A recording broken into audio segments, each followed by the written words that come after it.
بتشتري ايفون ب70,000 وبتقول الاستثمار مخاطرة. انت بتشتري ايفون ب70,000 جنيه ومبسوط. تفتح الكرتونة وتشم ريحة الجهاز وتقول يستاهل.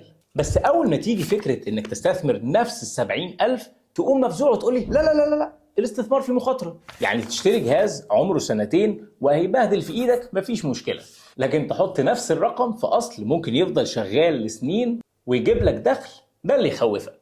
الايفون بيخسر قيمته مع الوقت. الاستثمار لو فاهم بتعمل ايه بيزود قيمته مع الوقت. طبعا في مخاطرة، بس اسمها مخاطرة محسوبة، مش جريمة ولا رمي فلوس في الارض. المفارقة بقى ان نفس الشخص اللي بيقول لك انا بخاف اخسر فلوسي في البورصة هو اللي بيشتري موبايل كل سنة وبيبيع القديم بنص ثمنه. الفرق ان الاستثمار بيرجع لك الفلوس، الموبايل بياخد منك الفلوس. يعني بدل ما بتمول شركات التكنولوجي بفلوسك، لا، اشتري اسهمها وتبقى شريك بدل ما تبقى مجرد زبون.